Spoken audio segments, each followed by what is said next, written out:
Halo, perkenalkan kami dari kelompok 1. Kali ini kami akan menjelaskan mengenai Inventory Management, Just-in-Time, and Simplified Costing Method.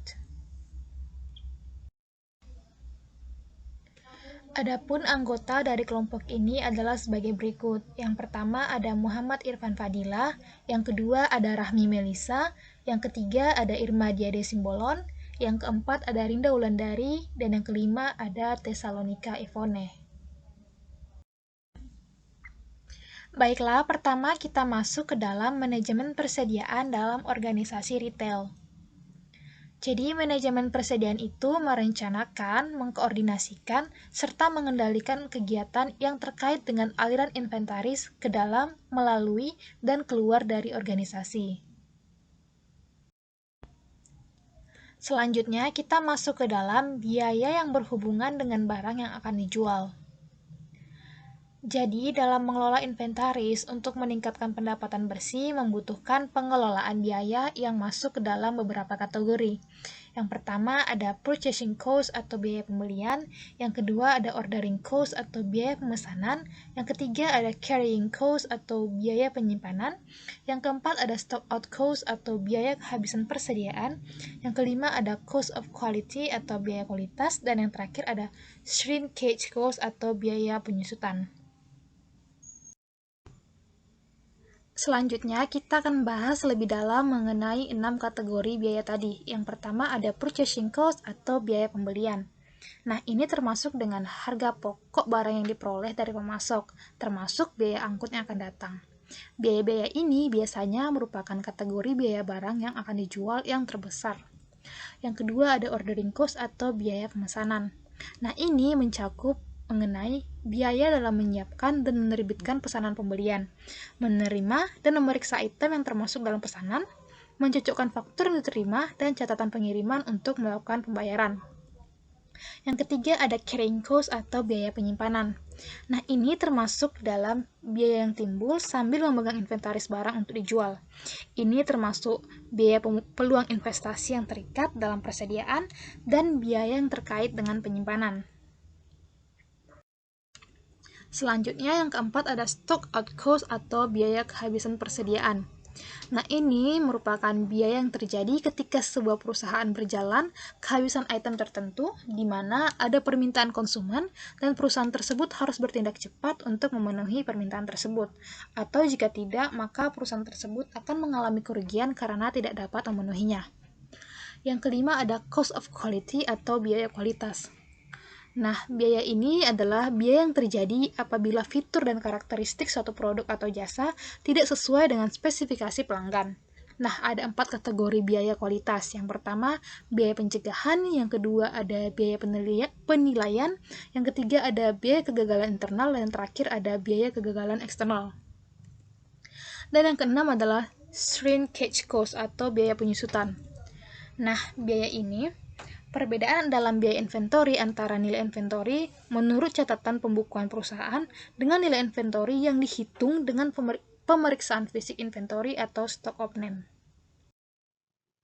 Baiklah, selanjutnya yaitu mengenai keputusan model Economic Order Quantity. Nah, EOQ atau Economic Order Quantity merupakan model keputusan yang menghitung kuantitas persediaan yang optimal untuk dipesan berdasarkan serangkaian asumsi. Dengan kata lain, EOQ merupakan metode atau rumus yang digunakan di suatu perusahaan untuk mengatur persediaannya, baik mengenai jumlahnya atau berapa kali ordernya. Kemudian, keputusan pertama dalam mengelola barang untuk dijual adalah berapa banyak urutan produk yang diberikan. Kemudian, ada pun beberapa asumsi-asumsi dasar mengenai EOQ antara lain yaitu yang pertama, hanya ada biaya pemesanan dan pengangkutan atau penyimpanan. Yang kedua, kuantitas yang sama dipesan di setiap titik reorder atau pemesanan ulang. Yang ketiga, permintaan, waktu pesanan pembelian, biaya pemesanan, dan biaya pengangkutan diketahui dengan pasti. Yang keempat, biaya pembelian per unit tidak terpengaruh oleh kuantitas yang dipesan. Yang kelima, tidak terjadi kehabisan stok atau barang yang disebut dengan stock outs. Yang keenam, EOQ mengabaikan biaya pembelian, biaya stok, dan biaya kualitas. Selanjutnya adalah rumus EOQ, yang mana rumusnya yaitu IOQ sama dengan akar 2 dikali D dikali P per C. Adapun keterangannya yaitu D menunjukkan permintaan dalam satuan unit untuk periode tertentu. P menunjukkan biaya pemesanan yang relevan per pesanan pembelian. Sedangkan C menunjukkan biaya pengangkutan atau penyimpanan yang relevan dari satu unit dalam stok untuk periode waktu yang digunakan untuk D.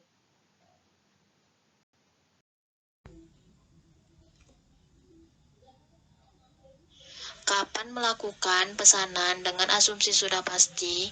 Keputusan kedua dalam mengelola barang untuk dijual adalah kapan harus memesan produk yang diberikan. Lalu, reorder point, tingkat persediaan kuantitas di tangan yang memicu pesanan pembelian baru.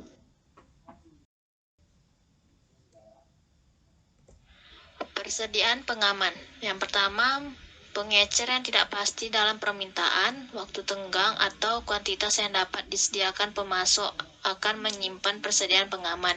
Yang kedua, safety stock adalah persediaan yang disimpan pada waktu tanpa memandang kuantitas persediaan yang dipesan dengan menggunakan model EOQ.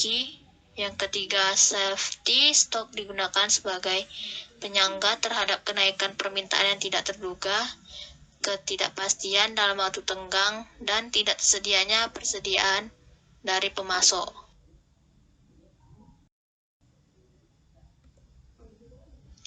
Pertimbangan untuk memperoleh estimasi biaya yang relevan. Biaya penyimpanan persediaan yang relevan terdiri dari biaya inkremental yang relevan ditambah biaya oportunitas modal yang relevan.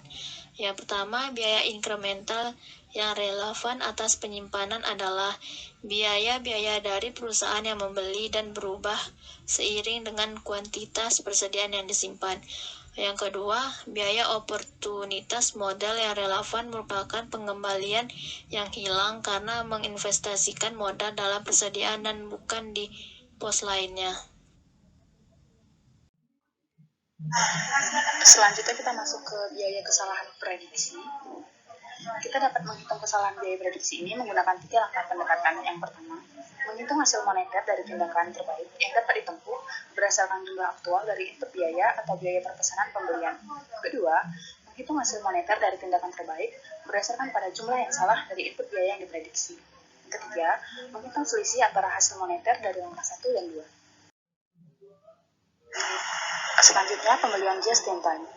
Just in time atau JIT, pembelian adalah pembelian bahan atau barang sehingga mereka dikirim sesuai kebutuhan untuk produksi atau penjualan. JIT populer karena biaya membawa sebenarnya jauh lebih besar dari perkiraan karena biaya pergudangan, penyerahan, penyusutan, dan investasi belum diperkirakan dengan benar. Biaya yang relevan dalam pembelian JIT. Pembelian JIT tidak hanya dipandu oleh model EOQ. Model EOQ hanya dirancang untuk menekankan trade-off antara biaya penyimpanan dan pemesanan yang relevan. Akan tetapi, manajemen persediaan juga meliputi biaya pembelian, biaya kehabisan persediaan, biaya kualitas, dan biaya penyimpanan. Baik, selanjutnya kita masuk ke evaluasi pemasok dan biaya kualitas yang relevan serta pengiriman waktu yang tepat. Yang pertama itu, perusahaan yang mengimplementasikan pembelian JIT akan memilih pemasoknya secara cermat dan membina hubungan jangka panjang dengan pemasok. Yang kedua, beberapa pemasok mungkin telah siap ketimbang yang lainnya untuk mendukung pemberian JIT. Strategi perusahaan itu adalah menekankan pada pelayanan, konsistensi, kesegaran, dan kualitas produk yang dikirim. Selanjutnya, pembelian JIT, perencanaan dan pengendalian, serta analisis rantai suplai atau pasokan. Rantai pasokan menggambarkan aliran barang, jasa, dan informasi dari sumber bahan dan layanan awal hingga pengiriman produk ke konsumen, atau baik di dalam maupun di luar perusahaan. Yang kedua, anggota rantai pasokan berbagi informasi dan merencanakan atau mengkoordinasikan kegiatan. Yang ketiga, evaluasi pemasok sangat penting dan implementasi pembelian JIT. Sekian presentasi dari kelompok kami. Pada teman-teman, apabila ingin bertanya, dipersilahkan.